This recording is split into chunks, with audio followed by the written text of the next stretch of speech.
Hey y'all, how's it going? Welcome back to another Writer's Wednesday. Today is a sick day. It's that time of the year, but I did do my skincare routine. I took a shower. I got into cozy clothes. So hopefully I should be feeling better. I'm already feeling better because I am making a video. A couple of weeks ago, I did a video talking about some of the stories that I had written and forgotten about, and that got me thinking of how many stories that I have unfinished in my Wattpad account. It has been a minute since I've been in my Wattpad account. I actually had to go back in and reset the password and somehow get into my old email to reset the password. That's how much work I put into this video, is actually making sure that I could get into the account, but we made it in. I want to be judging these books as if I am kind of like an editor or maybe even like a more advanced beta reader. I have not read these stories in a very long time, so let's take a look at what we're dealing with. Okay, so all of you are familiar with the story The Red Shoebox that I wrote. I did an entire video on that Wattpad story. Very embarrassing, so embarrassing that I actually took it off of my Wattpad so no one else would be able to read it. I'm gonna tell you the ones that I remember, and then I'm going to list the ones I don't remember. Don't remember The Hidden Kingdom. I don't remember Surfacing. Seems like it's an apocalyptic story. Tell Me How You Really Feel. I do not remember actually writing, but then when I read the prompt for it, I remembered some of the things that I did want to do with that story. Lessons Learned on Mandela Street.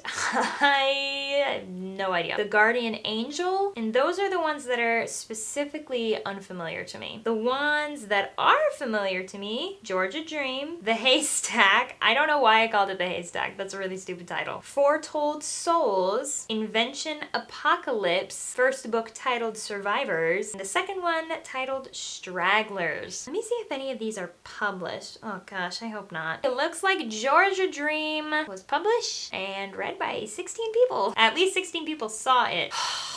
Why do I do this to myself? Chapter 1, Coffee Shop Dates. Shop spelled S-H-O-P-P-E. So you know it's a fancy shop-a. Faith stirred her coffee with a thread-thin black straw slowly. Wow, that was a tongue twister. She was patiently waiting for Jessie. Over time, she had come familiar with reasons for her being late. I think she meant to say become.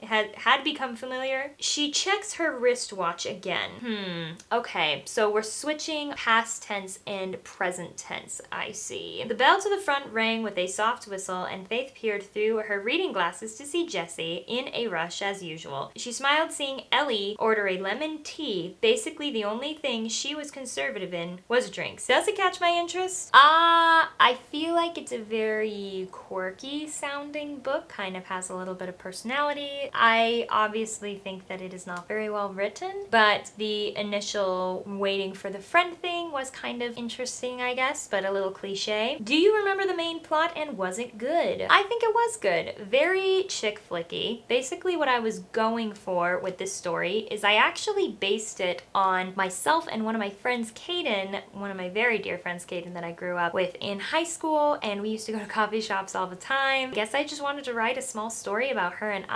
we always talked about going on like fun adventures to like the South or Georgia, like how fun that would be to just like visit a tiny town in the South for the summertime and just see what happened. Or maybe that was just something I thought that would be fun. I think we talked about it, but I'm not sure. So the main plot was the character that is based on me, the one that's a little bit more crazy and outgoing, somehow gets them to Georgia on super cheap tickets, and they basically have free stay at this really old house as long as they are willing to renovate it, which they do. And while they renovate it, they meet everybody that's in this tiny town in Georgia, and everyone's really confused of why they're there visiting, because they're like, this is a tiny town in Georgia, like no one comes here just to visit. It's definitely a cutesy novel about friendship and romance. Once again, a chick flick. I think the beginning of the story is pretty rough. It definitely needs to be rewritten, not in a first draft that is published on the internet. So the story overall, I think, is still a good plot. Like, I would still totally write a story on that. The problem is I wrote down in prompt for what would you grade this as with what you have already written. I'm gonna give it a C-. I'm giving it a C- because A, it's a 0 draft, not very well written, not well written enough to actually post on the internet. 2, I think that it's a little slow initially. It's endearing, but I could pick up the pace a little bit without adding in so many weird details about the character. We can have that unfold slowly throughout the story. But yeah, I would totally keep on writing that story. I actually don't think it's a very bad plotline. All right, let's move on to one that's a little bit more risque. Or when I say risque, I mean just badly written. Find one that I don't remember. Okay, The Hidden Kingdom. I have no idea what this one is about. Apparently 13 people have seen it, but it's also in draft, which is confusing. This is the intro that seems to be published. The king is calling for his subjects to stay in his castle, but there is a problem. No one... What? No one knows where it is. That's what it says. Wait, hold on. Okay, now I'm interested. All those who have seeked it have never been found. Perhaps they found the castle, or were they kidnapped by the evil forces the world is now surrounded by? Huh. How naive I am to say just simply kidnapped. They were murdered! Maps and messengers are provided to get to the castle, but several obstacles are given along the way. Will they make it? Okay, let's see if I have any more written in that. What the? Wait a second. What? Okay, I'm confused. Anders walked into his one-story home, skateboard in hand. Molly, their 12-year-old retriever, barked. Wow, 12 years old? That's an old dog. Well, she tried to bark since she was aging. It was more like a breathy howl. It drove Anders nuts. Be nice to your dog, Anders. Jeez. Molly, shut up. I know I'm home. Molly seemed to tumble to her feet at the door, snorting as she sniffled. Anders pushed her slobbery face away. Sabrina, get Molly, Anders hollered. In walked his younger sister of 11, who had wavy red hair to her waist and deep brown eyes. She had her hot pink iPhone in her hand, texting some friend whose parent was crazy enough to let them have a cell phone already, which is kind of ironic because your sister also has an iPhone. And you think it's crazy. How old is this kid? We don't know. We don't know how old he is yet. She avoided Anders' gaze as she leashed Molly and began to haul her outside. Sabrina? Anders noticed an unusual glow in her face. What? Sabrina whined impatiently. Come here. Sabrina begrudgingly obeyed, but still wouldn't make eye contact. Look up at me, Anders said. No. Sabrina, he said in a warning tone. She sighed and looked up. Her eyelids were gold, her lips were ruby red, and her eyebrows were black. Sabrina, why are you wearing makeup? Because? Because why? I don't know, just because. Did Ashley really talk you into another ridiculous middle school trend? Alright, I think the real tragedy here is that she has red hair and she highlighted or filled in her eyebrows black. Honey, that does not work. Obviously, I didn't know anything about redheads, that they're basically just spicy blondes. Okay, this is getting interesting. Currently, his mom was not home because she was signing divorce papers. He wasn't surprised. First subtle clue, he walked into the bathroom intending to do his business. He opened the door and saw his mom making out with a man who was not his father. Ooh. Wow, this just got intense. Chapter 1, dang. Okay, so he is sitting at home. His mom came back with groceries, and I am still confused. This is supposed to be the Hidden Kingdom, and it's set in modern time. What is going on? He laid down on the swing and looked up at the sky, at the few stars he could spot in the suburbia and smog. They glistened beautifully despite the ugliness of the surface of the Earth's crust portrayed. He wondered how they did that, and wished that he could be the star amongst the smog and dark. This gave him peace in mind, and he started to drift. Very interesting to see the ways that I would write certain phrases completely wrong. I still do that to this day, where there are words that I mispronounce or phrases that I completely butcher because I only heard other people say it. I still don't remember writing this. Also, I don't know why I said he laid on the swing. Is he talking about like one of those big swings? Like those big white family swings that I always wanted when I was a kid. Anders became aware of his surroundings again. Gray light peered through his eyelids, telling him it was daylight. Did he really sleep the whole night on the swing? He felt for the side of it, but felt nothing there. He tried to pry his eyes open more. In his confused state, he turned over. He didn't feel the smooth tarp of the swing, only gravel. He popped his eyes open. He stared into the pitch black sand. Black sand is one word. And he became more puzzled. He grabbed a handful of it to make sure it was real. Despite the scorching heat, the black sand was icing. Was what? Icing? Like icing on a cake? Guys, Why? Did someone tell me about Wattpad? Why did they do this? He felt chills go through his body as the sand escaped between his fingers. He rolled over onto his back, looking up at the sky. He saw nothing but clouds and it stung his eyes. He quickly sat up and looked around. He was in the middle of the desert, it seemed like, but the sands were black and the clouds were gray, as if they were going to give off rain. I kind of like that sentence. Give off rain. Started to panic, realizing he was not at all familiar with his surroundings. What town, country, county. I didn't even say country, I said county. No kid cares about counties. Well, I guess maybe apparently they do care about counties and now adults don't care about counties. What the fuck? This got creepy. The air was thick. He couldn't see things clearly. It was almost like a fog, but not quite. His breath started to hyperventilate and his heart pace quickened. His heart pace? I didn't like that. He heard no response, but noticed a change in his environment. The fog began to move and it began to speak. So many voices all at the same time. Choose where you go, but choose the fog. The fog will bring you happiness. Fog is fun. You can do so much with the fog. What is this? Closer, come closer, come closer, closer. Anders had no idea what to do. The fog did not seem fun at all. He did not feel safe here. Anders, you and I both. I don't feel safe reading this. But it's the only direction he was getting. There was no way not to follow the fog, so he stepped onward. The voices grew louder each step he took in loud, ghastly hollers. The fog is the correct choice. You must choose the fog in order to get what you want. The fog is easy. The fog is easy. The fog? Now I'm gonna use that as my in-between curse word. The fog? Stop it, please. Anders never realized how desperate he could make his cries. Stop talking, all of you. Somehow he realizes that he can actually punch the fog, but it's not exactly human, but it's tangible. And then he gets knocked out somehow. So apparently there's more people in this world that are lost in this weird universe that you go to when you sometimes fall asleep. Looks like there was only one more chapter, but honestly, I'm gonna stop it right here because I can't keep on reading this. All right, The Hidden Kingdom.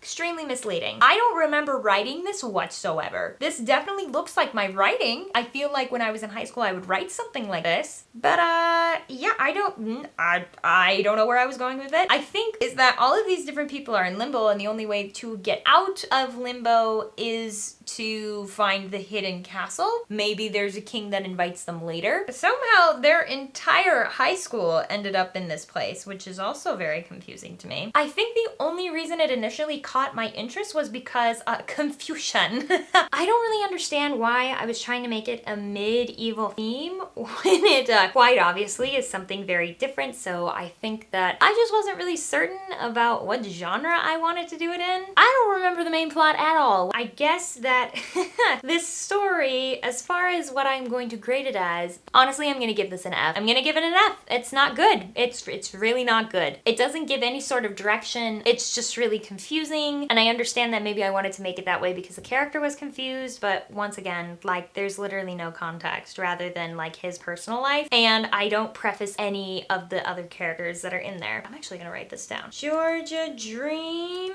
is a C-, and The Hidden Kingdom is an F. Moving on past that monstrosity, what the heck even was that? Tell me how you really feel. This looks like a romance. It looks like a historical romance. High school sweethearts are put to the test as the tragic event of 9/11 occurs. He is left devastated, so devastated that he can't speak a word. She tries to do her best helping him through it, talks for him, helps him, saves him. Will she have the patience? Will he be able to endure without the voice he has loved to use his whole life? Now, I don't know very much about PTSD. I wish I did because that would be super helpful writing all the crazy trauma in my books. I don't know the severities of PTSD. I am not sure if there's any sort of like PTSD that would leave you speechless. I know that there were things going on in like World War I, like shell shocked, but that was different because it had to do with like actual bombs. I'm not sure if this is like completely accurate, but I do semi-remember. Wow, 2014, that was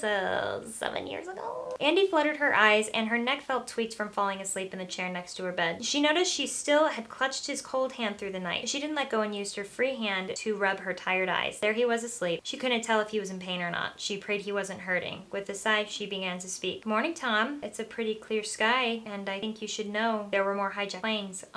One hit the Pentagon." Oh my gosh, I'm like already in love with this story. What? She stopped talking. What was the point of telling him things he couldn't hear? Andy, you're talking to yourself. Andy looked up calmly at the curvy black lady Monica, her best friend. She had 2 breakfast burritos in her hand and she tossed one to Andy. I already love Monica.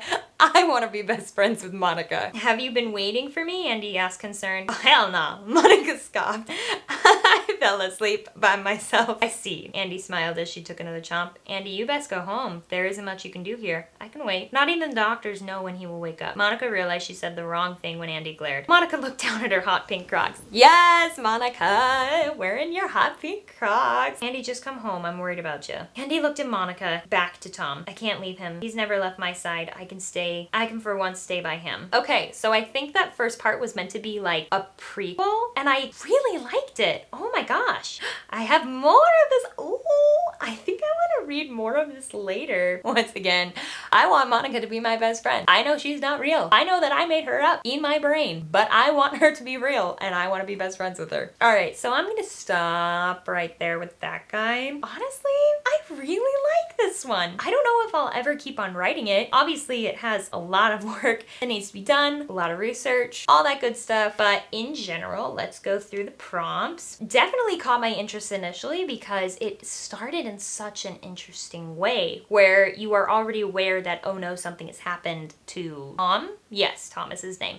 Something has happened to Tom, and the gal that is with him they seem to be together. They don't really know what's gonna happen, which I think is really like grabs your attention. And then it kind of gives background in a good prompt, so I liked that. The only thing that I remember about this book is at some point the main boy character, because he like can't talk and it's like so hard and he feels like such a burden, he attempts suicide and she's the one to talk him down. That's literally the only thing that I remember. I know that's like super dark, and I'm sorry if that kind of came out of the blue for people, but like that was the main thing that I was going to talk about. I think this story has a lot of great potential actually, and I think, you know what? I'm going to give it the best grade. Oh, the title's so clever. Oh, I love it when I make good things. Based on what I just wrote and read, oh, I don't know what to do. A-. What the heck? None of these stories are going to be half as good as that one. I'm going to give it an A-. A- only because I think that some of the writing was a little cliche, a little choppy, could have added in a couple of more details to just kind of give the imagery better, but other than that, like, I have way too many stories on here. Surfacing. I don't remember this one. Oh, good call. I already hate it. I already hate this book, and I literally read like one word, and it's the worst name that I've ever made. Okay. Randall. Why did I name my character Randall? Why did I name my character after the antagonist disappearing lizard on Monsters Inc? Why did I do that? It's all in draft. Oh, okay, this was written in 2015. That's troubling. I was a senior in high school. Okay, this is not great. But there is only one chapter, and that is a prologue. Randall pushed his thick glasses closer to the middle of his face to keep them from falling down the tip of his nose. He pressed the earphones closer to his canals. I hate that word now.